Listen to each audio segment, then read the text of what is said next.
En el pequeño pueblo de San Cristóbal, donde las calles empedradas guardaban secretos más antiguos que las campanas de la iglesia, todos sabían que había temas de los que no se hablaba.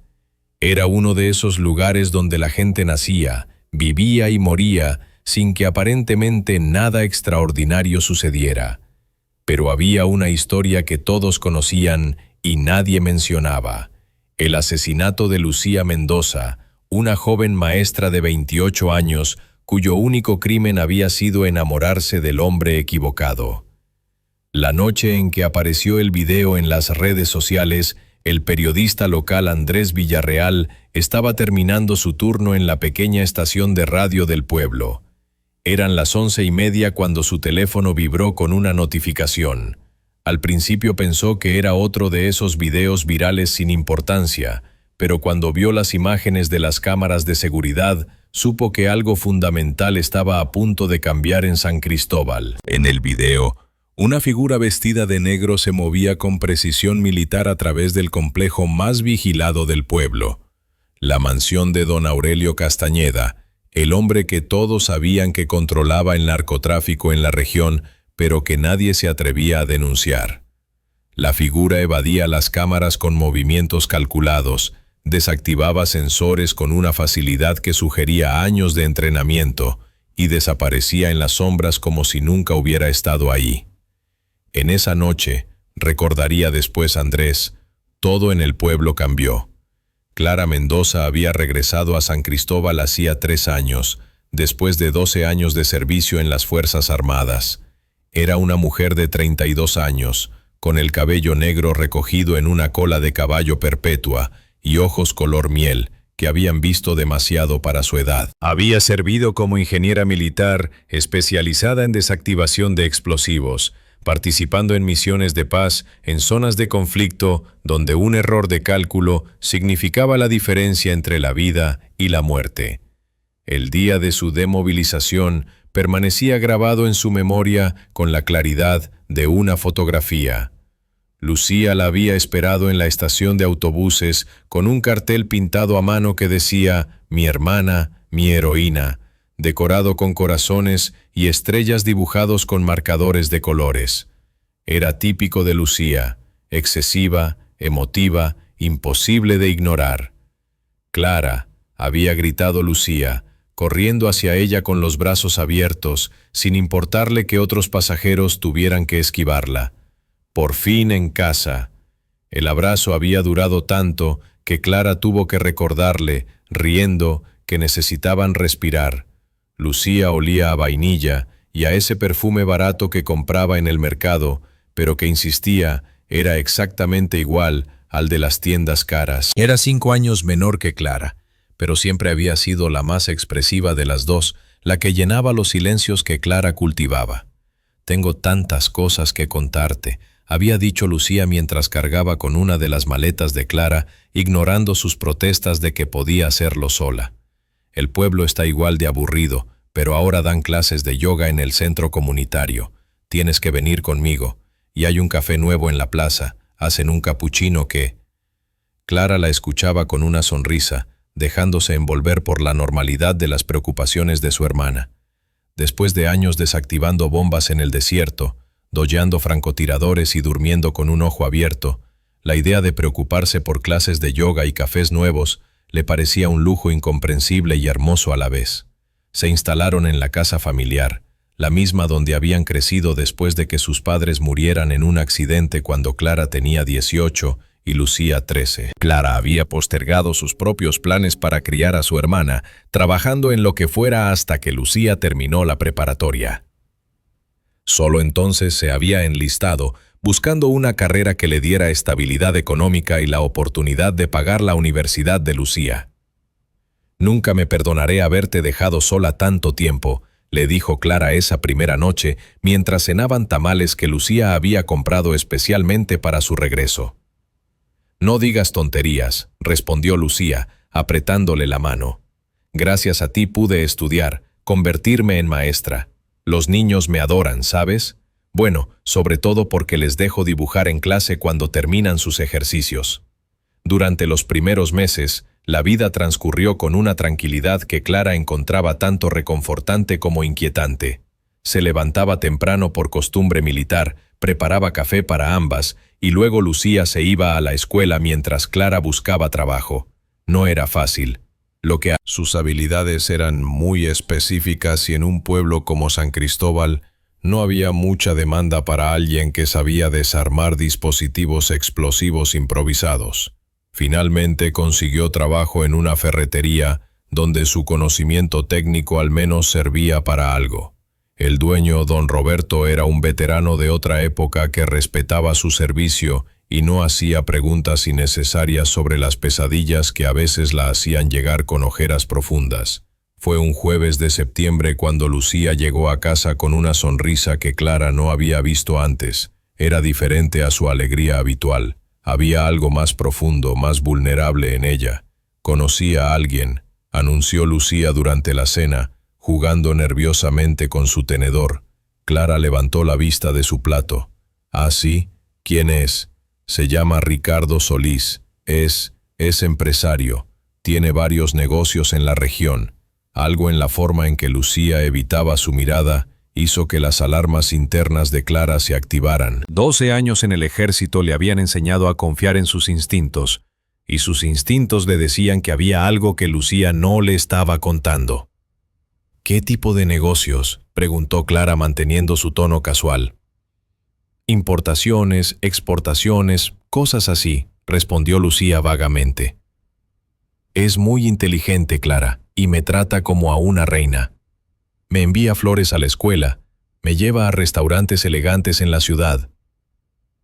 Durante las siguientes semanas, Clara observó cómo su hermana se transformaba. Lucía empezó a usar ropa más cara, joyas que definitivamente no podía pagar con su salario de maestra. Llegaba tarde a casa, a veces no llegaba, y cuando Clara trataba de hablar con ella, se ponía defensiva. «No todos tenemos que conformarnos con una vida simple», le dijo Lucía una noche, después de que Clara cuestionara un collar de oro que obviamente valía varios meses de salario.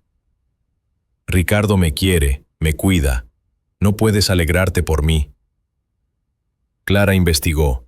No le costó mucho descubrir que Ricardo Solís era el sobrino de don Aurelio Castañeda, el intocable del pueblo. Su negocio de importaciones y exportaciones era una fachada para el tráfico de drogas que todos conocían, pero nadie denunciaba. La policía local estaba en su nómina, el alcalde cenaba en su mesa, y los pocos valientes que habían intentado enfrentarlo habían terminado desapareciendo o mudándose repentinamente. «Lucía, necesitamos hablar», le dijo Clara una mañana, interceptándola antes de que saliera a trabajar. «Si es sobre Ricardo, no quiero escucharlo. Es peligroso, Lucía. Su familia no tiene nada que ver con él», explotó Lucía. «Ricardo es diferente. Quiere alejarse de todo eso, empezar de nuevo. Conmigo». Era la vieja historia, pensó Clara con amargura. El criminal que promete cambiar por amor, la mujer que cree poder salvarlo. Había visto demasiadas versiones de esa historia terminar en tragedia. «Por favor», suplicó Clara, tomando las manos de su hermana. «Por favor, ten cuidado. Si algo te pasara». «No me va a pasar nada», dijo Lucía, pero su voz tembló ligeramente. «Ricardo me protege».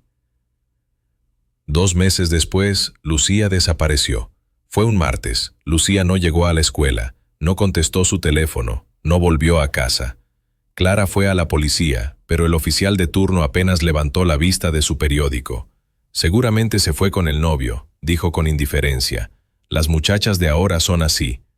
«Lucía no se iría sin avisar», insistió Clara. «Algo le pasó». El oficial suspiró, tomó sus datos con desgano y le prometió investigar. Clara sabía que era mentira. Pasó los siguientes 3 días buscando por su cuenta. Fue a casa de Ricardo, pero los guardias no la dejaron pasar del portón. Preguntó en el hospital, en las clínicas privadas, en todos los lugares donde Lucía solía ir. Nadie sabía nada, o nadie quería saber.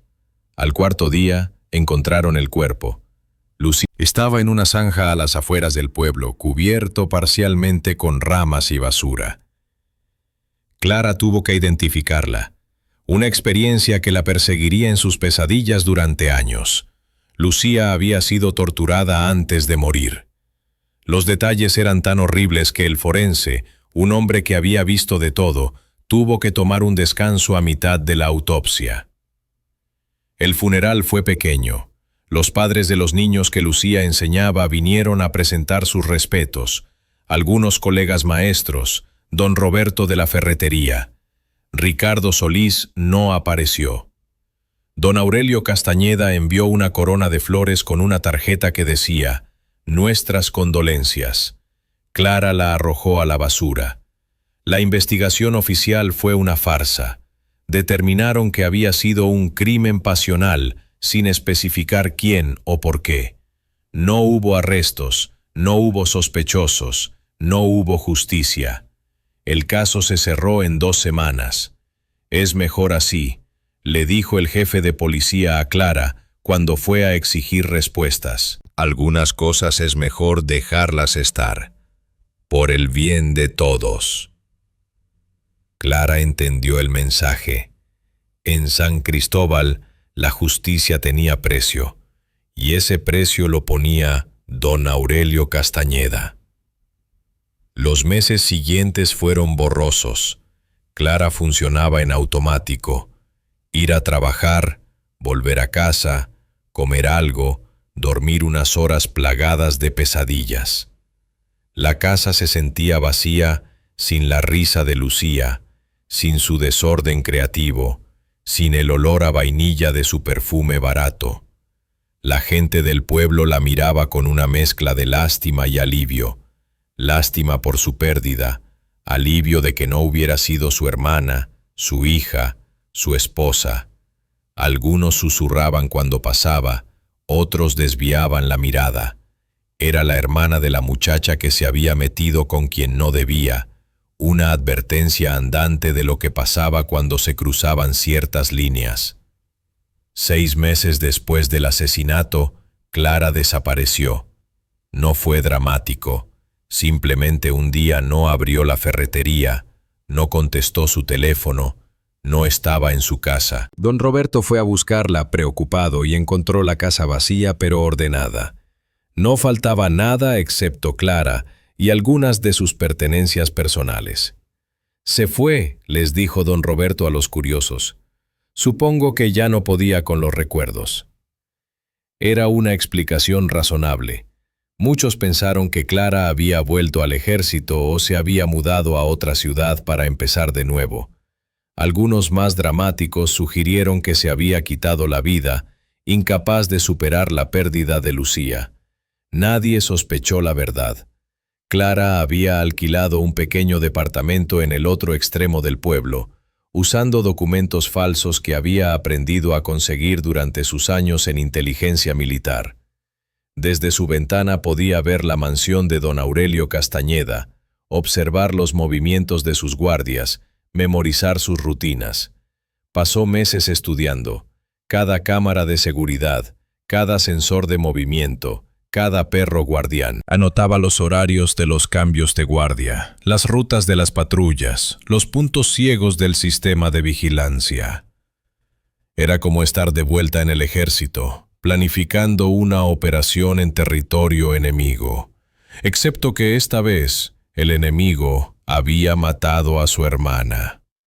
Usó sus ahorros militares para comprar equipo, cámaras pequeñas que colocó estratégicamente para monitorear el complejo, un escáner de frecuencias para interceptar las comunicaciones de los guardias, herramientas especializadas que pidió por internet usando identidades falsas y direcciones de entrega alternativas.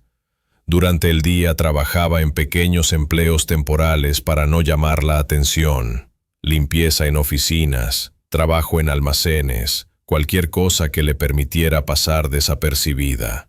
Por las noches, se convertía en una sombra que observaba y aprendía.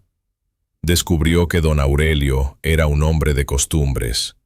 Todos los jueves cenaba con sus lugartenientes en el comedor principal. Los domingos iba a misa. La ironía no se le escapaba a Clara, escoltado por 4 guardaespaldas. Los martes y viernes recibía envíos especiales que llegaban en camiones blindados y se almacenaban en una bodega subterránea. Pero lo más importante que descubrió fue la existencia de una caja fuerte en el estudio personal de don Aurelio. No era una caja fuerte común, era un modelo militar de alta seguridad que Clara reconoció de sus días en el ejército, el tipo de caja fuerte que se usaba para guardar documentos clasificados, no solo dinero.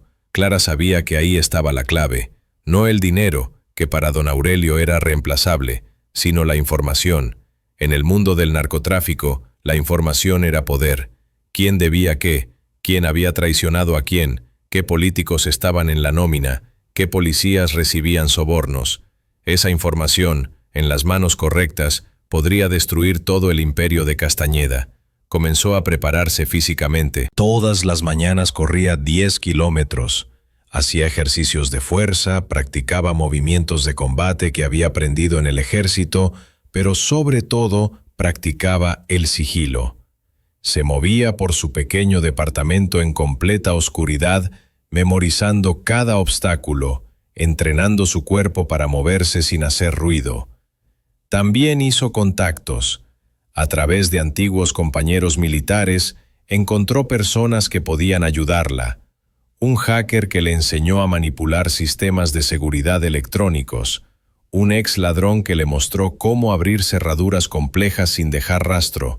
Un químico que le explicó cómo crear distracciones usando materiales comunes. Nunca les dijo para qué necesitaba esas habilidades, y ellos, siguiendo el código no escrito de los que viven en las sombras, no preguntaron. Un año después de la muerte de Lucía, Clara estaba lista. Eligió una noche sin luna de octubre. Había estudiado los patrones climáticos y sabía que esa noche habría neblina, lo que reduciría la visibilidad y ayudaría a ocultar sus movimientos. Durante la semana anterior, había ejecutado pequeñas operaciones de prueba. Un corte de energía aquí, una falla en las comunicaciones allá, nada que durara más de unos minutos, nada que levantara sospechas serias, solo suficiente para probar que sus métodos funcionaban. La noche de la operación, Clara se vistió completamente de negro, pantalones tácticos, camiseta de manga larga, guantes, pasamontañas. Cada pieza de ropa había sido seleccionada cuidadosamente para no hacer ruido al moverse. En su mochila llevaba sus herramientas, todas envueltas en tela para evitar cualquier sonido metálico. A las 2:47 am, cortó la energía eléctrica de la cuadra usando un dispositivo que había instalado semanas antes en el transformador principal. Los generadores de emergencia de la mansión se activaron automáticamente, pero Clara sabía que había un retraso de 30 segundos entre el corte y la activación completa del sistema de respaldo. 30 segundos para cruzar el perímetro exterior sin ser detectada por las cámaras. Se movió como una sombra líquida, usando técnicas de infiltración que había perfeccionado en zonas de guerra. Cada paso calculado, cada respiración controlada. Los perros guardianes no ladraron. Clara había estado dejando pequeñas cantidades de comida con su olor en puntos estratégicos durante semanas, acostumbrándolos a su presencia. Una vez dentro del perímetro, se dirigió a un punto ciego que había identificado entre 2 cámaras de seguridad. Desde ahí, usó un pequeño dispositivo láser para desalinear temporalmente una de las cámaras, creando un corredor invisible hasta la pared de la mansión. La ventana del sótano tenía una alarma magnética. Clara sacó un imán de neodimio de su mochila y lo colocó cuidadosamente para mantener el circuito cerrado mientras abría la ventana. Era una técnica que había aprendido desactivando dispositivos explosivos improvisados. A veces la solución más simple era la más efectiva. Dentro de la mansión, el silencio era opresivo. Clara podía escuchar su propio corazón latiendo. Podía oler el aroma a puro caro y whisky añejo que impregnaba las paredes. Se movió por los pasillos memorizados, evitando los sensores de movimiento con precisión quirúrgica. El estudio de don Aurelio estaba en el 2.º piso. Clara subió las escaleras pegada a la pared, distribuyendo su peso para evitar que la madera crujiera. La puerta del estudio tenía una cerradura electrónica, pero Clara había anticipado esto. Sacó un pequeño dispositivo que su contacto hacker le había proporcionado, lo conectó al panel y esperó mientras los números verdes parpadeaban en la pantalla. Clic. La puerta se abrió silenciosamente. El estudio era exactamente como lo había visto en las fotos que había tomado con su cámara de largo alcance. Escritorio de caoba, libros que probablemente nunca habían sido leídos y en la pared del fondo, la caja fuerte. Clara se acercó a la caja fuerte y examinó el mecanismo. Era un modelo que conocía bien. Había tenido que abrir uno similar durante una misión en Afganistán cuando necesitaban recuperar documentos de inteligencia. La diferencia era que entonces tenía explosivos y no le importaba hacer ruido. Esta vez necesitaba ser sutil. Sacó un estetoscopio modificado y comenzó a trabajar. Cada clic del mecanismo interno le decía una historia. Cada resistencia en la perilla le daba información. Era como desarmar una bomba, paciencia, precisión y nervios de acero. 20 minutos después, la caja fuerte se abrió con un suspiro metálico. Dentro había lo que Clara esperaba y más. Fajos de billetes en diferentes denominaciones, documentos, pero sobre todo, una colección de memorias USB etiquetadas con fechas y nombres en clave. Clara ignoró el dinero. Tomó solo una cantidad simbólica, lo suficiente para que notaran el robo, pero no tanto como para sugerir que el dinero era el objetivo principal. Lo que le interesaba eran las memorias USB. Las guardó todas en una bolsa especial que bloqueaba señales electromagnéticas, por si acaso tenían algún tipo de rastreador. Entonces vio algo que no esperaba. Una carpeta con el nombre de Lucía. Con manos temblorosas, Clara abrió la carpeta. Dentro había fotos de vigilancia de su hermana, transcripciones de conversaciones telefónicas y un informe detallado sobre su relación con Ricardo Solís. Al final del informe, una nota escrita a mano por el propio don Aurelio. La muchacha sabe demasiado. Ricardo se ha vuelto débil. Encárguense de ambos. Clara tuvo que contenerse para no gritar. No solo habían matado a Lucía, también habían matado a Ricardo. Su hermana había muerto por enamorarse de alguien que su propia familia consideraba desechable. Guardó la carpeta junto con las memorias USB. Luego, del bolsillo interior de su chaqueta, sacó dos cosas: su medalla de servicio distinguido y una nota escrita en computadora para no dejar rastros de caligrafía. La nota decía: «Esto es por Lucía. Los olvidados siempre regresan». Colocó ambas cosas dentro de la caja fuerte vacía y la cerró. El mensaje era claro: esto no era un robo común, era algo personal. La salida fue más complicada que la entrada. Clara podía escuchar movimiento en la casa. Alguien se había levantado, probablemente para ir al baño. Se quedó inmóvil en las sombras mientras unos pasos se acercaban por el pasillo, pasaban frente a la puerta del estudio y se alejaban. Esperó 5 minutos más antes de moverse, cada segundo una eternidad. Cuando finalmente salió del estudio, lo hizo con la misma precisión meticulosa con la que había entrado, cada paso revertido, cada rastro borrado. Salió de la mansión justo cuando el cielo comenzaba a clarear en el horizonte. Para cuando los guardias hicieran su ronda matutina, Clara ya estaría de vuelta en su departamento, las memorias USB escondidas en un lugar seguro, esperando. El descubrimiento del robo no ocurrió hasta casi el mediodía. Don Aurelio tenía la costumbre de revisar su caja fuerte después del almuerzo, y cuando la abrió ese día, su grito de furia se escuchó hasta en la cocina. No era el dinero faltante lo que lo enfureció, era la violación de su sanctum, la profanación de su poder, y sobre todo, era el mensaje. Alguien sabía lo de Lucía, alguien con acceso a recursos militares, alguien que había logrado lo imposible, infiltrarse en su fortaleza sin dejar rastro. «Encuentren a quien hizo esto», rugió a sus hombres. «Revisen todas las cámaras. Interroguen a todos los guardias. No me importa lo que tengan que hacer. Pero no había nada que encontrar. Clara había sido meticulosa. Las cámaras mostraban solo lo que se suponía que debían mostrar. Los sensores no habían registrado nada inusual. Los perros no habían ladrado. Era como si un fantasma hubiera atravesado todas sus defensas. Mientras el caos se desataba en la mansión Castañeda, Clara estaba en un cibercafé a 3 pueblos de distancia, subiendo el contenido de las memorias USB a múltiples servidores seguros. Lo que encontró era más explosivo de lo que había imaginado. No solo había evidencia de las operaciones de narcotráfico, sino una red completa de corrupción que llegaba hasta las más altas esferas del gobierno estatal.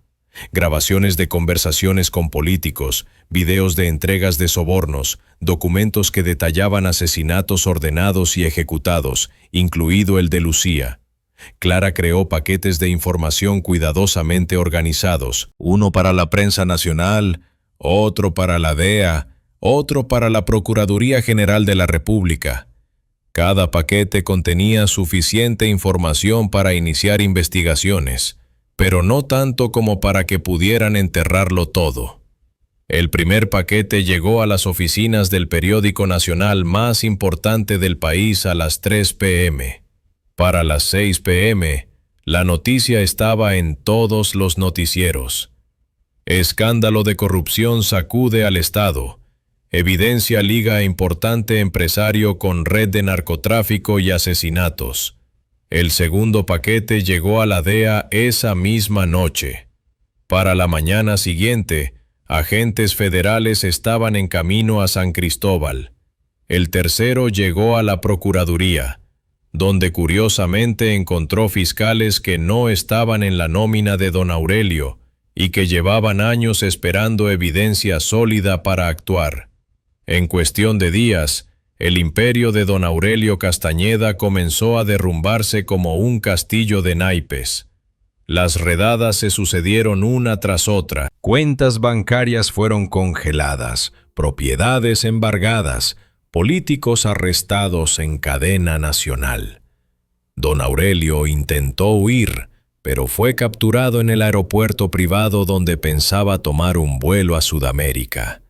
La imagen de él siendo esposado y subido a una patrulla federal fue primera plana en todos los periódicos. En San Cristóbal, la gente no sabía cómo reaccionar. Por un lado, había alivio de que el reinado de terror hubiera terminado. Por otro, había miedo de las represalias, de lo que vendría después.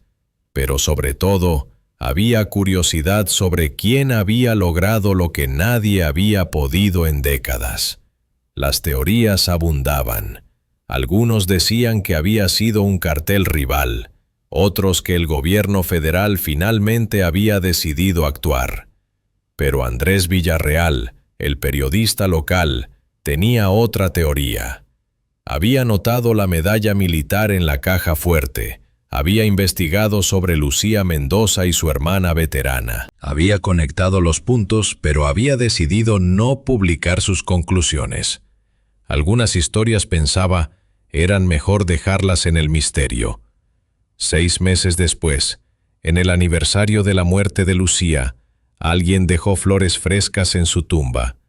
No eran flores caras, solo margaritas silvestres como las que a Lucía le gustaba recoger cuando era niña. Junto a las flores había 2 medallas militares, una de servicio distinguido y otra de valor en combate. El vigilante del cementerio, don Martín, vio a la mujer que las dejó. Era una figura solitaria, vestida de negro, que permaneció junto a la tumba durante horas, hablando en voz baja, como si su hermana pudiera escucharla. Le hice justicia a Lucía. La escuchó murmurar: «No de la forma que hubieras querido, lo sé. Tú siempre creíste en el perdón, en la bondad de las personas. Pero yo solo sé hacer una cosa bien, y es proteger a los que amo. Llegué tarde para protegerte en vida, pero tu muerte no quedó impune». Cuando don Martín volvió a mirar, la mujer había desaparecido. dejando solo las flores y las medallas como evidencia de que había estado ahí. Clara Mendoza nunca regresó oficialmente a San Cristóbal. Los registros mostraban que había desaparecido sin dejar rastro, otra víctima más de la violencia que había asolado el pueblo durante años. Pero a veces, en las noches sin luna, algunos juraban ver una figura en las colinas que rodeaban el pueblo, vigilando, protegiendo. Los niños crearon leyendas sobre la Soldado, un espíritu guardián que protegía a los inocentes y castigaba a los malvados. Los adultos sabían mejor, sabían que no era un espíritu, sino algo más peligroso y más esperanzador, una persona común que había decidido que ya era suficiente, que había usado sus habilidades no para la venganza ciega, sino para la justicia calculada. El imperio criminal de don Aurelio nunca se recuperó. Los intentos de sus lugartenientes por retomar el control fracasaron uno tras otro, como si alguien siempre estuviera un paso adelante, filtrando información a las autoridades justo cuando pensaban que estaban seguros. La escuela donde Lucía había enseñado creó una beca en su nombre para niños de escasos recursos. Cada año, el día de la ceremonia de entrega, aparecía un sobre con dinero en efectivo en el escritorio del director, siempre la cantidad exacta necesaria para cubrir los gastos de un estudiante más. Nadie sabía de dónde venía el dinero, pero todos tenían sus sospechas. Don Roberto, el dueño de la ferretería, guardaba un secreto. A veces, muy tarde en la noche, recibía pedidos extraños, herramientas específicas, materiales poco comunes, siempre pagados por adelantado y recogidos por alguien que nunca mostraba su rostro. Él nunca preguntaba, solo preparaba los pedidos y los dejaba en el lugar acordado. Una vez, solo una vez, había incluido una nota con un pedido. La extrañamos en el pueblo. Siempre habrá trabajo aquí para usted si decide volver. La respuesta llegó en el siguiente pedido, escrita en la misma letra impersonal de computadora. Algunos trabajos nunca terminan. Cuide de los que quedan. Los años pasaron. San Cristóbal cambió lentamente, liberado del yugo del miedo.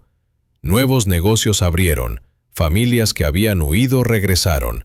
Los niños jugaban en las calles hasta tarde sin que sus padres temieran por su seguridad. En las noches tranquilas, cuando la neblina bajaba de las montañas y envolvía el pueblo en su abrazo húmedo, Andrés Villarreal a veces se sentaba en su oficina en la estación de radio y reflexionaba sobre aquella noche que lo cambió todo. Hay personas, decía al aire, sabiendo que tal vez, solo tal vez, ella estaba escuchando, a las que la oscuridad teme, las llaman de diferentes formas, héroe, fantasma, hermana, pero para nosotros, para los que vivimos bajo la sombra del miedo durante tanto tiempo, tienen un solo nombre: esperanza. Hacía una pausa, mirando por la ventana hacia las luces del pueblo que ahora brillaban sin miedo. Porque nos enseñaron que la justicia no siempre viene de donde la esperamos. A veces viene de las sombras, vestida de negro, con las habilidades forjadas en el servicio y el corazón forjado en la pérdida. A veces la justicia tiene el rostro de una hermana que se negó a dejar que el olvido fuera la última palabra. En algún lugar en las montañas, o tal vez en una ciudad lejana, o quizás más cerca de lo que nadie sospechaba, Clara Mendoza escuchaba estas palabras en una pequeña radio. A su lado, sobre una mesa sencilla, había una foto de Lucía riendo, tomada el día de su graduación como maestra. Clara tocó la foto suavemente, como hacía cada noche antes de dormir. «Descansa en paz, hermanita», susurró. «Tu luz sigue brillando en cada niño que estudia con tu beca, en cada familia que duerme tranquila, en cada persona que se atreve a alzar la voz contra la injusticia». Se levantó y apagó la radio. Afuera, la noche la esperaba con sus sombras y sus secretos. Había otros pueblos, otras Lucías, otras injusticias que requerían su particular conjunto de habilidades. porque Clara había descubierto algo fundamental aquella noche en la mansión de don Aurelio, que a veces, para traer luz al mundo, uno debe estar dispuesto a moverse en la oscuridad, y ella había nacido para la oscuridad, forjada en ella por el servicio militar, templada por la pérdida, afilada por el amor inquebrantable hacia su hermana. Mientras se preparaba para su próxima misión, Clara recordó las palabras que su instructor de operaciones especiales le había dicho años atrás. Un soldado puede retirarse del ejército, pero nunca se retira de su deber para con los inocentes.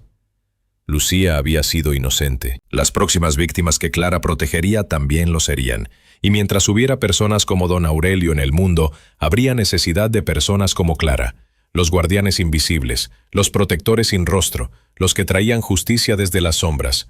En San Cristóbal, la vida continuaba. Los niños iban a la escuela donde una vez enseñó Lucía Mendoza. Los adultos trabajaban sin miedo a las extorsiones.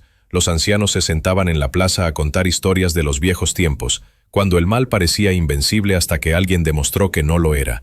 Y en las noches sin luna, cuando la neblina bajaba espesa y el mundo parecía lleno de posibilidades y peligros, algunos juraban que podían sentir una presencia vigilante, una sombra protectora que velaba por ellos. No era un fantasma, era algo mucho más poderoso. Era la prueba viviente de que el amor de una hermana podía traspasar la muerte, que las habilidades aprendidas para la guerra podían usarse para la paz y que a veces, solo a veces, los olvidados realmente regresan. La historia de Clara y Lucía Mendoza se convirtió en leyenda, susurrada en las esquinas, contada en voz baja en las reuniones familiares. Algunos detalles se perdieron, otros se exageraron, pero la esencia permaneció. En el momento más oscuro, cuando parecía que el mal había ganado definitivamente, alguien se levantó y dijo, no más. Y eso, más que cualquier operación militar, más que cualquier infiltración perfecta, fue el verdadero legado de Clara, la demostración de que una persona determinada, armada con habilidades y motivada por amor, podía cambiar el destino de todo un pueblo. En su departamento secreto, mientras planificaba su próxima operación, Clara permitió que una pequeña sonrisa cruzara su rostro. Lucía siempre había dicho que su hermana mayor estaba destinada a hacer grandes cosas. Resulta que, como en tantas otras cosas, Lucía había tenido razón. Esta historia nos recuerda que la justicia a veces viene de donde menos la esperamos. ¿Has sido testigo de cómo el amor puede transformarse en una fuerza de cambio? ¿Crees que hay momentos donde la justicia tradicional falla y se necesitan otros caminos? Comparte tu experiencia en los comentarios. Esta es una historia basada en eventos reales pero dramatizada para fines narrativos. Los nombres han sido cambiados para proteger la privacidad de los involucrados.